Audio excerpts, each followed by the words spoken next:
Hello students and welcome back to channel Siraj study. आज redemption of preference shares का lecture number 5 होगा, जिसे हम कवर करेंगे नए points of redemption of preference. Start करेंगे आज क्लास।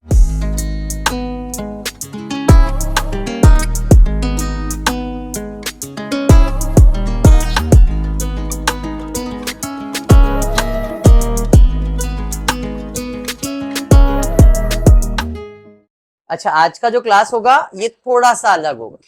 अब तक आपने क्या क्या किया है? तो सबसे पहला आपके शेयर फुल्ली पेड अप होने चाहिए, जर्नल एंट्री। उसके बाद असेट बेचने का, transfer of claim, premium return of, CRR, payment, इतना ही किया था।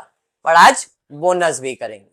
उसके अलावा कभी कभी ये होता है जब आप पेमेंट करने जाते हो तो जिसने शेयर खरीदे वो मिलता नहीं, ट्रेस नहीं हो पाता। तो ऐसे सिचुएशन में वो पैसे का क्या करने का वो भी आज हम देखेंगे। तो आज का सम इंपॉर्टेंट है, ठीक है। देखते क्वेश्चन दिया क्या गया। Rao galvanising company limited had an authorised equity. Authorise का कुछ करना है क्या?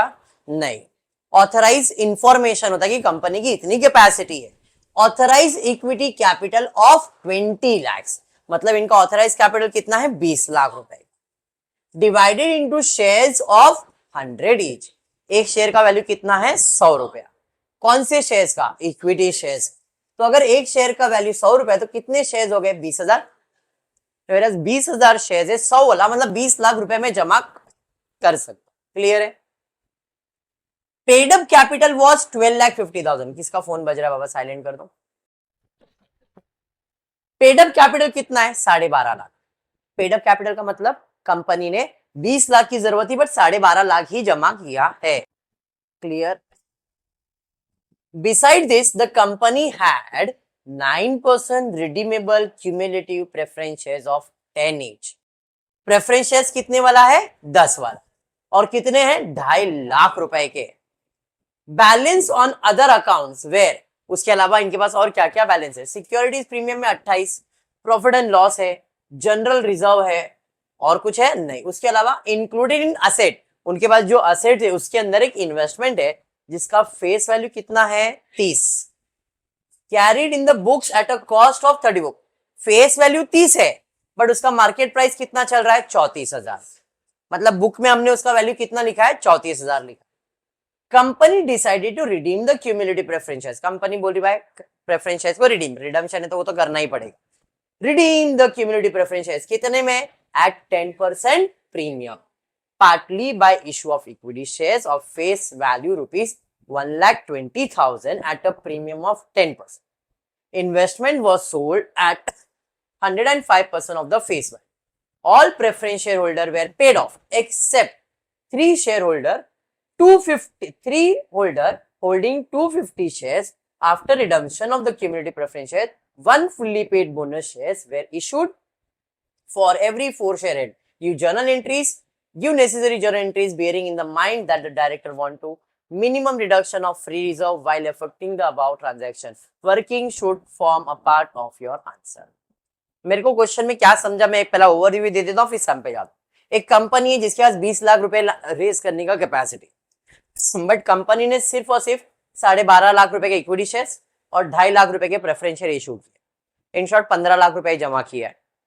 फिर कंपनी बोला भाई हमको हमारा प्रेफरेंस शेयर्स को रिडीम करना है। कितने में रिडीम करना है? 10% प्रीमियम। सॉरी, उसके लिए इक्विटी शेयर इशू किया। कितना? 1,20,000। फिर इन्वेस्टमेंट को बेच दिया है। फिर 3 होल्डर है जिसके पास 250 शेयर है, वो लोग मिल नहीं पाए। Preference share holder were paid except 3 holder, मतलब सबको पैसा दिया, इनको पैसा नहीं दिया। फिर बोनस इशू हुआ है, एक बोनस शेयर अगर 4 शेयर भेज दो। बाकी जर्नल एंट्री सॉल्व करना है। इतना दिमाग में बैठ गया? पहले तो फॉर्मेट बना लेते। Sorry, redemption of preference shares कितना रिडम्पशन करने का? 2.5 लाख एट 10% प्रीमियम। 2.5 लाख मतलब एक शेयर का वैल्यू 10 रुपए है ना, तो 25,000 शेयर 10 रुपए के हिसाब से 2.5 लाख। और प्रीमियम इसका कितना आएगा? 25,000 ही। 10 का 1 मतलब 1 रुपये आएगा ना। 25,000 इंटू 1 करोगे तो 25,000 बराबर है। हमने फ्रेश इशू किया है। कितना फ्रेश इशू किया? 1,20,000, वो भी प्रीमियम में किया, तो इसका ये प्रीमियम कितना आएगा? 12,000। अरे हाँ, 1,20,000 पे 10% मतलब 12,000 ही आएगा। 2.5 लाख की जरूरत है, 1,20,000 आ गया, ये 12,000 काउंट करूंगा क्या? नहीं। तो ये 2.5 लाख में से 1,20,000 आ गया, तो और कितना चाहिए? और इधर 25 चाहिए, वो किधर से यूज करूंगा? General reserve. है क्या मेरे पास जनरल रिजर्व में? अरे 3,40,000 है, 1,30 यूज, मतलब इधर पैसा यूज कर सकते। फॉर्मेट क्लियर हो गया। अब जनरल एंट्री में सबसे पहला कौन सा आएगा? शेयर फुल्ली पेड, वो तो है मेरा शेयर फुल्ली पेड। फिर इन्वेस्टमेंट, असेट बेचा, असेट बेचा है। Investment was sold at 105% of their face value. जरा ध्यान से, फेस, मेरे इन्वेस्टमेंट का वैल्यू कितना है और उसका फेस वैल्यू कितना है, मतलब बुक में उसका वैल्यू कितना लिखा है और उसका फेस वैल्यू कितना है, हमने कितने में बेचा, वो भी किसका? तो फेस वैल्यू अगर 30,000 है तो 30,000 का 105% निकालो, कितना आ रहा है? कैलकुलेटर लो, 30,000 इंटू 105%, मतलब आपने कितने में बेचा और इन्वेस्टमेंट गया कितने का? 30,000 का? नहीं, इन्वेस्टमेंट गया 34,000 का। पैसा कितना आया?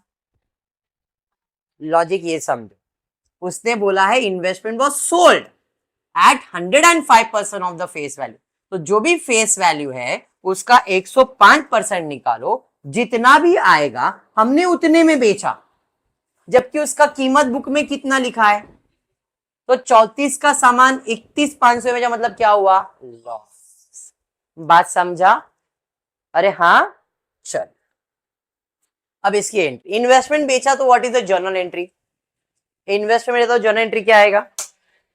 पैसा आएगा और इन्वेस्टमेंट जाएगा, तो पैसा आएगा और इन्वेस्टमेंट जाएगा। इन्वेस्टमेंट कितने का जाएगा? 34, और पैसा कितना आया? बाकी अपने लिए क्या है? लॉस। जो भी लॉस है प्रॉफिट एंड लॉस में क्या हो जाएगा? डेबिट। कितना? 2,500। समझा? Being investment sold at loss. Understood? Loss है तो डेबिट और फायदा है तो क्रेडिट होता है, पता है ये लॉजिक ना? डन। सबसे पहला शेयर फुल्ली पेड अप होना चाहिए, हो गया। इन्वेस्टमेंट हो गया, अभी फ्रेश इशू, यह है ना? तो पहला फ्रेश इशू की एंट्री आई, जो भी फ्रेश इशू किया वो प्रीमियम में किया है। फ्रेश इशू का मतलब है पैसा आएगा और शेयर्स जाएगा, तो इसकी एंट्री है पैसा आएगा और शेयर्स जाएगा। प्रीमियम भी है तो प्रीमियम भी जाएगा। कितना पैसा आ रहा है? 1,32,000 कैसे? 1,20,000 प्लस 12, उसमें 1,20,000 कैपिटल का और 12,000 प्रीमियम का। फ्रेश इशू समझ में आ गया। उसके बाद ट्रांसफर ऑफ क्लेम में क्या क्या है? कैपिटल भी है और प्रीमियम भी है, दोनों होता है। क्रेडिट कैंसिल करने के लिए क्या कर दूंगा? डेबिट। तो redemption on preference share capital account debit, premium on redemption account debit. 2, सारा पैसा किसको? Preference share holder. कितना देने का है? 2,25,000 और 2,75,000। यहां तक समझा? ट्रांसफर ऑफ क्लेम के बाद क्या आएगा? Premium return of. प्रीमियम किस चीज से रिटर्न ऑफ किया? प्रीमियम होता है डेबिट, राइट ऑफ करने के लिए क्या करोगे? क्रेडिट। डेबिट में क्या लिखोगे? General reserve 25,000।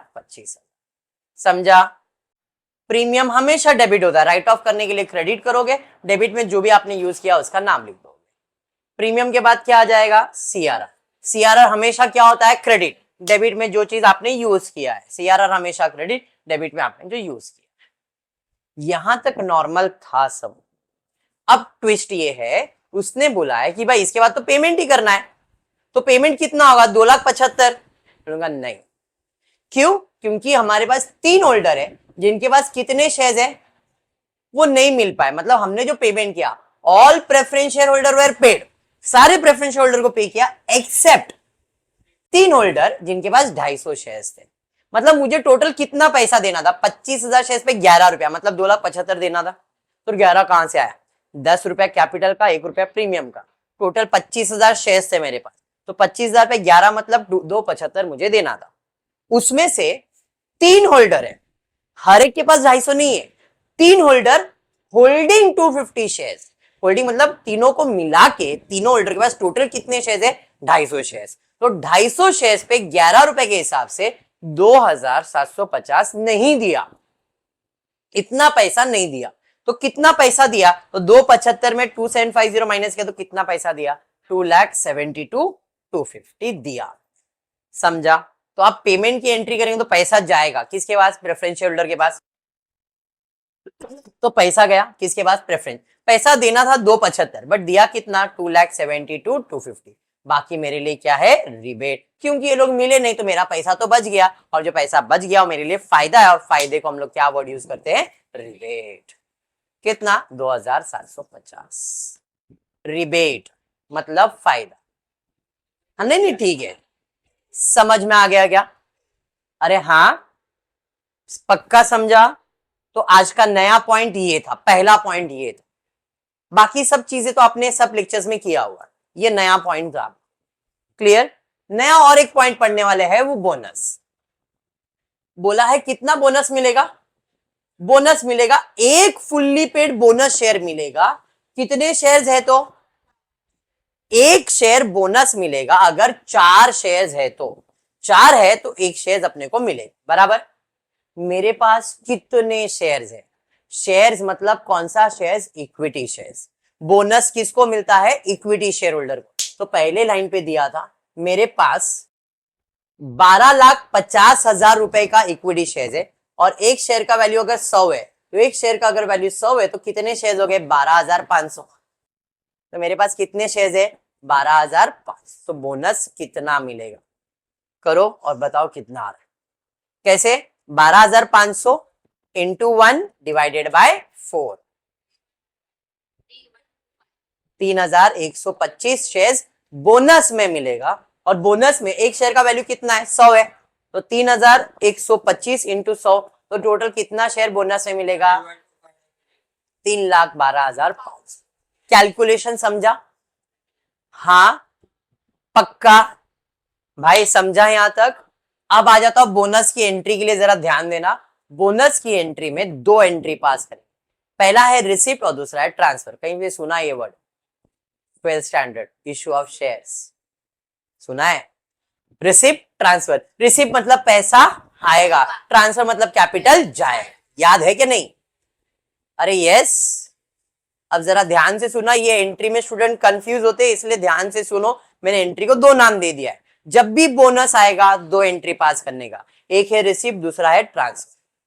जिधर भी रिसिप्ट है उधर पैसा आएगा, कैश और बैंक अकाउंट डेबिट, और जिधर भी ट्रांसफर है वहां पे टू इक्विटी शेयर कैपिटल। ये समझ में आया क्या? ध्यान से सुन, जिधर भी रिसिप्ट है, जिधर भी रिसिप्ट है उधर पैसा आएगा, कैश और बैंक अकाउंट डेबिट, और जिधर भी ट्रांसफर है वहां पे कैपिटल जाएगा टू इक्विटी शेयर कैपिटल।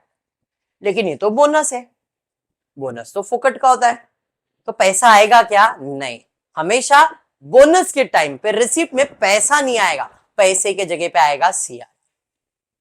हमेशा आप क्या यूज करने का, सीआर, जो आपने क्रिएट किया था उसी पैसे से आपको क्या करना पड़ता है, बोनस। तो रिसिप्ट में हमेशा पहला अकाउंट क्या डेबिट हो जाएगा, सीआर, और ट्रांसफर में क्या जाएगा, टू इक्विटी शेयर। समझा एंट्री? हाँ, बट जो डेबिट है तो उसका क्रेडिट तो चाहिए। इस एंट्री का नाम है बोनस एंट्री, इस एंट्री का नाम क्या है, बोनस। तो इधर to bonus to equity share holder, to bonus to equity share, तो इधर क्रेडिट में हो गया और इधर डेबिट हो गया। तो इसकी एंट्री, सर इतना जगह क्यों छोड़ा है वो बाद में बताऊं। क्लियर? तो रिसिप्ट की एंट्री क्या है, CRR account debit to bonus to equity share holder. Transfer की एंट्री क्या है, इक्विटी शेयर कैपिटल क्रेडिट, और डेबिट में क्या आएगा, बोनस। वो एंट्री का नाम, एंट्री का नाम है bonus to equity share. Entry समझा? हाँ पक्का। चलिए आ जाते, कितने का बोनस इशू किया मैंने, तो बोनस 3,12,500। उसमें से मैंने सॉरी सीआरआर कितने का बनाया, मुझे सामने वाले को कितना बोनस देने का, 3,12,500, जबकि मेरे पास अभी तक कितना पैसा है, तो अभी कितना कम है, कैलकुलेटर है, निकालो। 3,12,500 में से 1,30,000 ही दिया अभी तक, 1,82,500 कम है, तो क्लियर इधर एक लाइन लिखा है, give the necessary journal entry bearing in mind that director wants minimum reduction in free reserve. मतलब बोल रहा है कि फ्री रिजर्व कम यूज करो, जितना हो सके दूसरे रिजर्व यूज करो, फ्री रिजर्व कम यूज करो। What is free reserve? Free reserve मतलब general reserve, profit and loss को कम यूज करना, बाकी उसके अलावा सिक्योरिटीज प्रीमियम वगैरह कुछ है तो आप यूज कर सकते। तो जरा देखो क्वेश्चन में सिक्योरिटीज प्रीमियम है क्या, है? तो सबसे पहला इसको यूज कर दो। हमने इधर कहीं पे यूज किया क्या उसको, नहीं। तो सिक्योरिटीज प्रीमियम कितना यूज किया, तो अभी 1,82,500 में से 28 और कम कर दो, 1,54,000। उसके अलावा और मेरे पास प्रॉफिट एंड लॉस है, तो भाई अभी ये यूज करना पड़ेगा। तो प्रॉफिट एंड लॉस यूज कर लिया, कितना 69 सर 69। इधर एक लॉस हुआ था देखो आपको, एक लॉस। उसके अलावा और एक आपको कुछ रिडक्शन हुआ है, सॉरी सॉरी, जनरल रिजर्व में कितना पैसा जरा एक बार चेक करो ना। जनरल रिजर्व में 3,40,000 है ना बेटा, 3,40,000 माइनस 25,000 माइनस 1,30,000, 1,85,000। और जनरल रिजर्व किधर यूज नहीं हुआ है ना, नहीं, इधर है ना 72,000 डालना बेटा, इधर एक करेक्शन करना। प्रॉफिट एंड लॉस में 72,000 डालना, करेक्शन करोगे यहाँ पे 72। तो अभी आप कैलकुलेटर ले लो, मेरे को बताओ 3,12,000 में से 31, 28,000, 72,000 माइनस करो, कितना हुआ 72,000 में से ना 2,500 मैंने निकाल देना, 72,000 में से 2,500 माइनस कर दो, कितना बचा।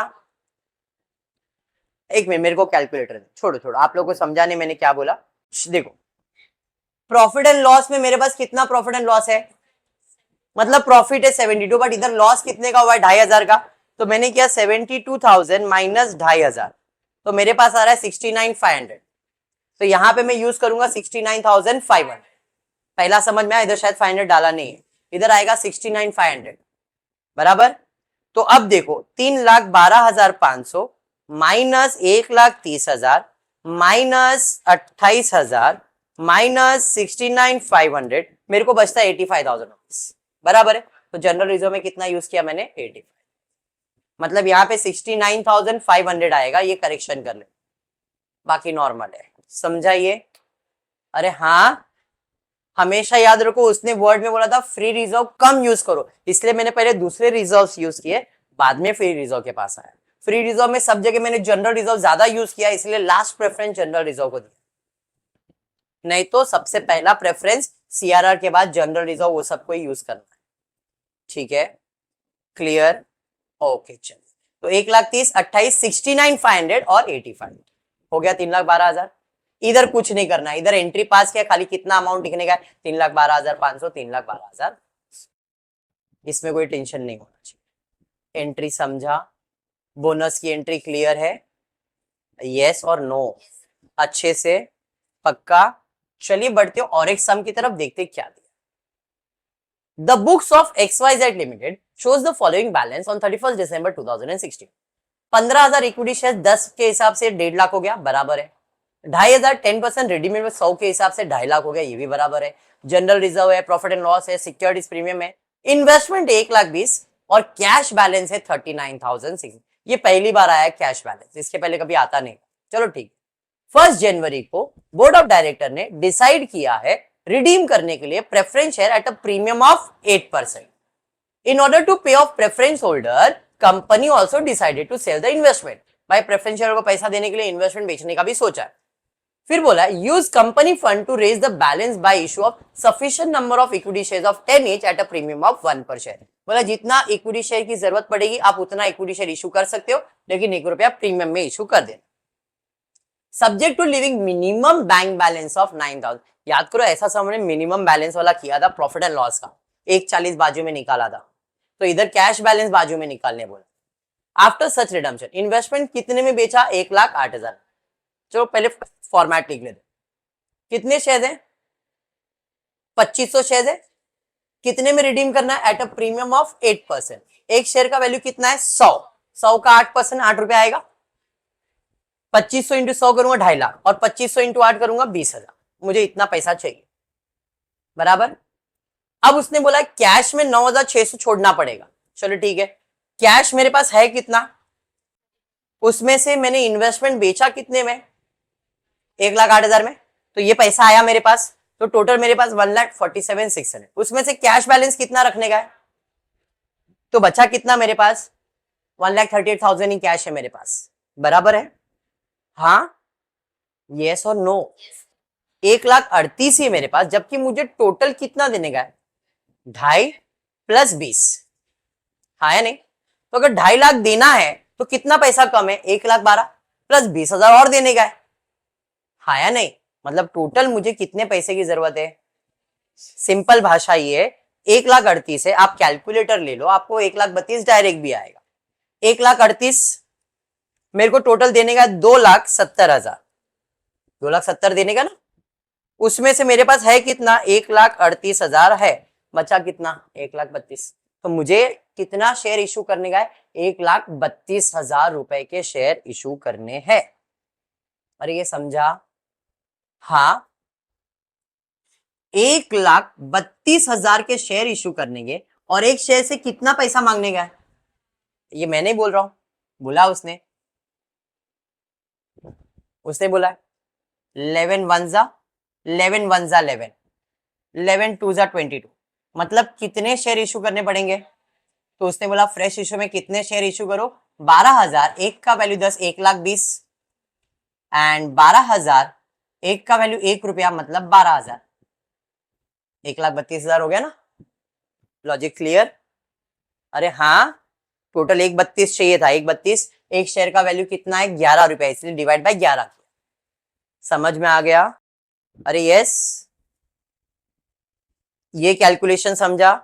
कैश में 39,600 था, फिर एक इन्वेस्टमेंट बेचा तो पैसा तो आएगा ही। आप चाहिए तो 39,000 में 9,600 पहले बाजू में निकाल दो तो 30 बचेगा, 30 में फिर आपको 1,08,000 आए, 1,38 वैसे भी आ जाएगा। अरे हाँ, 1,38,000 मेरे पास है, जबकि मुझे देना कितना है? 270, तो कितना पैसा कम है? 1,32,000। तो उसने क्वेश्चन में बोला था in order to pay off preference share holder company also decided to sell the investment and to the raise balance by issue of sufficient number of equity shares. Sufficient मतलब कितने, वो बोला नहीं था, तो हमको वो निकालना था। तो मुझे 1,32,000 की जरूरत है, और एक शेयर होल्डर से अगर मैं 11 रुपया मांग रहा हूं तो कितने शेयर इशू करना पड़ेगा? अभी समझा?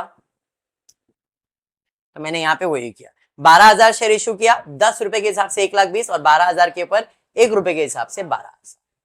अरे ये समझा? अभी 2.5 लाख चाहिए था, 1,20 आ गया, तो बाकी तो जनरल रिजर्व में, जनरल रिजर्व में बहुत पैसा अपने पास, 1,75 है, बराबर। इधर 20 चाहिए तो 20 और 1.5 लाख ही यूज हुआ है, इधर एक जीरो कम है, ठीक है, 1,30,000 डन है। पक्का समझा? चलिए आ जाते जनरल। शेयर फुल्ली पेड है, हाँ। इन्वेस्टमेंट बेचा है, हाँ सर बेचा है। कितने का इन्वेस्टमेंट था? बेचा कितने में? फायदा कि नुकसान? एंट्री क्या आएगा इसका? कैश और bank account debit to investment, बराबर है। 1,20,000 का इन्वेस्टमेंट 1,08,000 में बेचा, मतलब प्रॉफिट एंड लॉस। समझ में आ गया? उसके बाद फ्रेश इशू किया, कितना फ्रेश इशू किया? 1,32,000 का पैसा आएगा और शेयर्स जाएगा। पैसा कितना आ रहा है? 1,32,000, 1,20,000 और 12,000। Transfer of claim, redemption of preference share account debit, premium redemption account debit to preference share holder, बराबर 2.5 लाख 20, 2,70,000, बराबर है। प्रीमियम रिटर्न ऑफ, प्रीमियम में डेबिट राइट ऑफ करने के लिए क्रेडिट, और यूज क्या किया? जनरल रिजर्व, 20,000 20,000, बराबर है। सीआरआर यूज करेंगे क्या चीज से? जनरल रिजर्व, सीआरआर क्रेडिट और जनरल रिजर्व अकाउंट डेबिट, बराबर है। और कुछ? इसके बाद पेमेंट, पेमेंट करेंगे तो पैसा जाएगा प्रेफरेंस शेयर होल्डर के पास, 270 200। बोनस वगैरह कुछ है क्या? सम समझ में आ गया? पक्का क्लियर है? दोनों सम अच्छे से? चलिए तो आज इतना ही करते हो। होपफुली वीडियो पसंद आए तो प्लीज वीडियो को लाइक कर देना, फ्रेंड्स ग्रुप में शेयर करना, चैनल को सब्सक्राइब करना। Thank you for watching the video.